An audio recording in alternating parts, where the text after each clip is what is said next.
வணக்கம். மீண்டும் ஒரு பதிவில் உங்களை சந்திக்கிறதுல மிக்க மகிழ்ச்சி. இன்னைக்கு 11ஆம் வீட்டில் சனி பகவான் ஆட்கொண்டா என்னென்ன பொதுவான பலன்கள் அப்படின்னு விரிவாக சொல்கிறதுக்காக நம்ம கூட இணையறாங்க டாக்டர் கலா அவர்கள். டாக்டர் கலா. வணக்கம். ஆஹ், 11ஆம் வீட்டில் சனி இருந்தால் நல்ல நியூஸும் இருக்குது, கெட்ட நியூஸும் இருக்குது. கெட்ட நியூஸ் என்னன்னா, நீங்கள் வந்து ஒரு டீனேஜில் 20ஸில் உங்களுக்குன்னு ஒரு குரூப் ஆஃப் ஃப்ரெண்ட்ஸ் இல்லாமல் கொஞ்சம் கஷ்டப்பட்டிருப்பீங்க, ஒதுங்கி இருக்கிற மாதிரி ஃபீல் பண்ணியிருப்பீங்க. பணம் சம்பாதிக்கிறதுல ஆம், நிறைய தாமதங்கள், உங்கள் ஃப்ரெண்ட்ஸை விட உங்களுக்கு லேட்டாக ஆப்பர்ச்சுனிட்டிஸ், லேட்டாக வேலை வாய்ப்புகள், தடங்கள், இதெல்லாம் சந்திச்சிருப்பீங்க. ஆனால் குட் நியூஸ் என்னன்னா, சனி வந்து ஒரு ஸ்லோ கிரகம். அண்ட் 12ஆம் வீடுங்கிறது வந்து ஸ்லோவாக ரிசல்ட் கொடுக்குற வீடு. ஸோ உங்களுக்கு லேட்டாக இருந்தாலும் லாபங்கள் டெஃபினட்டாக வந்து சேரும். ஏன்னா சனிக்கு வந்து இந்த வீடுங்கிறது வந்து ரொம்ப பெஸ்ட் பிளேஸ்மெண்ட் அப்படின்னு நிறைய ஜோசியர்கள் சொல்லுவார்கள். இப்போ 11ஆம் வீட்டில் சனி. 11ஆம் வீட்டுனா என்ன? இது வந்து நண்பர்களை குறிக்கும், மூத்த சகோதரர்களை குறிக்கும், லாபங்கள், ஆசைகள், பெரிய ஆர்கனைசேஷன்ஸ், நெட்வொர்க்கு, நிறைவேற்றம், ஆம், நீண்ட கால கோல்ஸ், இலக்குகள், இது எல்லாமே வந்து 11ஆம் வீடு குறிக்கும். ஆம், 11ஆம் வீட்டில் வந்து நிறைய பேர் என்கிட்ட சொல்லியிருக்காங்க, என்னோட ஃப்ரெண்ட்ஸ் எல்லாம் வந்து என்னை பிடிக்கிற மாதிரி நடிக்கிற மாதிரி இருக்கு, நிஜமாவே அவங்களுக்கு என்னை பிடிக்குமா பிடிக்காதான்னு தெரியல, அந்த மாதிரிலாம் சொல்லியிருக்காங்க. ஸோ அவங்கள வந்து ஒரு கூட்டத்துலேயும் அவங்க வந்து ஒரு அவுட் சைடர் மாதிரி ஃபீல் பண்ணுவாங்க. ஆஹ், ஏதோ தள்ளி நின்று எல்லாத்தையும் பார்க்குற மாதிரி ஒரு ஃபீலிங் இருக்கும் அவங்களுக்கு. அண்ட் அவங்களோட ஃப்ரெண்ட் சர்க்கிள் வந்து அவங்கள விட மூத்த வயதுலேயோ இல்லாட்டி மெச்சூரிட்டிலேயோ ரொம்ப ஆம், மூத்தவர்களாக இருப்பாங்க அவங்களோட ஃப்ரெண்ட் சர்க்கிள்.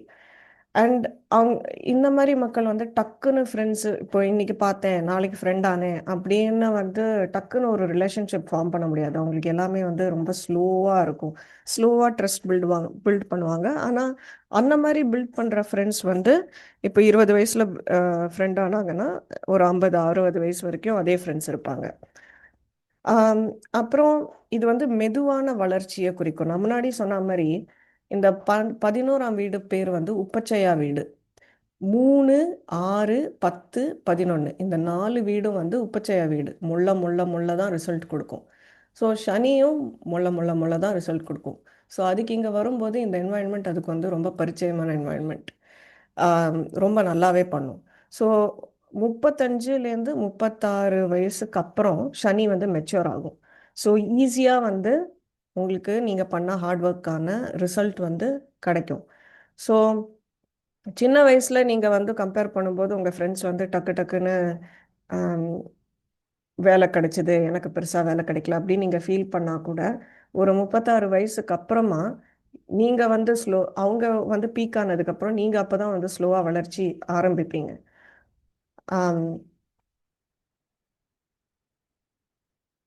இது உங்கள் மூத்த சகோதரர்களை வந்து இந்த 11ஆம் வீடு வந்து குறிக்கும். ஸோ உங்கள் மூத்த சகோதரர்களோட ஒரு கார்மிக் பந்தம் இருக்கலாம்.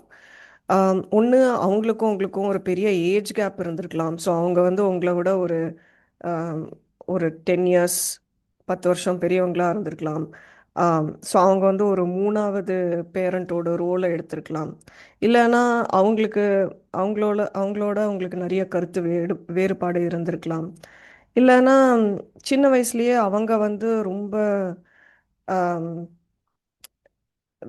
ரொம்ப தடங்கள், தாமதங்கள், நிறைய பிரச்சனைகள் அவங்க சந்திச்சிருக்கலாம். இல்லைன்னா ஆம், நீங்க சந்திச்சு அவங்கள விட ரொம்ப மெச்சூர் ஆயிருக்கலாம். ஸோ இந்த மாதிரி நிறைய கார்மிக் ரிலேஷன்ஷிப் இருக்கும் உங்களுக்கு அவங்களுக்கு கூட.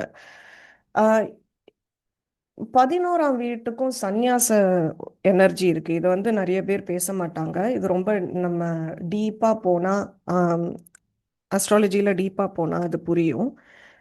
சனிங்கிறது வந்து ஒரு துறவி, ஒரு மாங்க்.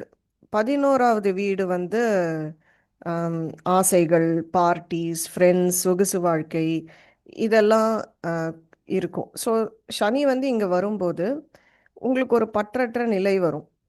ஆம், அதுக்காக நீங்கள் வந்து காவி போட்டு இமயமலை போவீங்கன்னு சொல்ல வரல. மற்றவங்க பண்ணுற இந்த பில்டப்பு, பப்ளிசிட்டி, ஹைப்பு இதெல்லாம் பார்த்து உங்களுக்கே வந்து ஒரு சிரிப்பு வரும். என்ன இது இப்படியெல்லாம் பண்ணி சம்பாதிக்கணுமா அப்படின்னு ஒரு கேள்வி வரும். அண்ட் ஸ்டேட்டஸ் பார்த்து பழகுறவங்கள பார்த்தா ரொம்ப இரிட்டேட் ஆவீங்க. ஸோ இதனால வந்து நிறைய வந்து தனிமையை ரொம்ப விரும்புவீங்க. இது பேர் ஆன்டி சோஷியல் கிடையாது. அது வந்து நீங்கள் உங்கள் நிம்மதிக்கு கொடுக்குற முக்கியத்துவம். அதாவது இது வந்து ரெட்ரோகிரேட், தட் இஸ் வக்ரமா இருந்ததுன்னா 11வதுல ரொம்ப உங்களுக்கு வந்து ஒரு சந்நியாச மனப்பான்மை இருக்கும். கடைசியா வந்து நம்ம சனியோட பார்வைகளை பார்க்கலாம். சனி வந்து 3வது பார்வை வந்து அது முதல் வீட்டில் விழும். தட் இஸ் லக்னம். ஸோ உங்கள் சுய அடையாளம், வாழ்க்கையின் பாதை இதெல்லாம் குறிக்கும். இன்னும் உங்களோட உடல் ஆரோக்கியம். ஸோ சின்ன வயசுலேயே ஒரு பெரிய பொறுப்புணர்வு, ஒரு சீரியஸ்னஸ் இதெல்லாம் உங்களை வந்து சேரும். ஸோ தன்னம்பிக்கை முள்ள முள்ள தான் வளரும். சனியோட 7ஆம் பார்வை வந்து 5ஆம் வீட்டில் விழும். ஸோ 5ஆம் வீடு வந்து குழந்தைகள் விஷயத்தில் கொஞ்சம் தாமதங்கள், தடங்கள் கொடுக்கலாம். எஜுகேஷன்லேயும் நிறைய தடங்கள் சந்திக்கலாம். குழந்தைகள் கிட்டேருந்து ஒரு டிஸ்டன்ஸ் ஏற்படலாம். இல்லாட்டி அவங்க வெளிநாட்டில் போய் படிக்கலாம். ஆம், அதுக்கப்புறம் 10ஆம் ஆஸ்பெக்ட் வந்து 10ஆம் பார்வை வந்து 8ஆம் வீட்டில் விழும். ஸோ 30 வயசுக்கு அப்புறம் உங்களுக்கு வந்து இந்த ஆராய்ச்சி, ஜோதிடம், ஆன்மீகம், தந்திர மந்திரங்கள் இதிலெல்லாம் நிறைய ஆர்வங்கள் வரலாம். ஸோ இதெல்லாமே வந்து ஒரு ஜென்ரல் பலன்கள். உங்கள் ஜாதக கட்டத்தில் சனியோட வேறு கிரகம் இணைந்திருந்தாலோ இல்லை வேறு கிரகத்தோட பார்வை சனி மேலே இருந்தாலோ இந்த பலன்கள் வந்து மாறும். ஸோ நன்றி. நன்றி டாக்டர் கலா. ஆம், எல்லாமே ரொம்ப தெளிவாக இருந்தது. நேயர்களுக்கும் அது பிடிக்கும்னு நினைக்கிறேன். இதோட இந்த உரையாடலை முடிச்சுக்கலாம். மற்றும் ஒரு பதிவில் உங்களை திரும்ப சந்திக்கிறோம். வணக்கம்.